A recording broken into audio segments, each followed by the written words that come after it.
新德县6月举办海洋清净沙坡活动，这一天差不多就捡到500公斤的海洋废弃物。有艺术家经过2个月创作，把这本色变成是艺术品，也要来提醒大家，就要做伙来珍守海洋。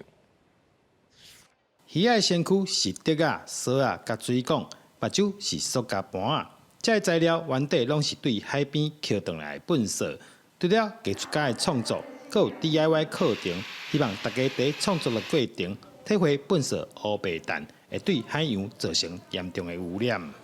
利用这个海废来做手机架，然后还有做这个风铃。可是因为它我还没有把它着色好啦，不然的话着色好的话，可能就是会比较美丽一点。最多的就是保特瓶就是说我希望我们的民众在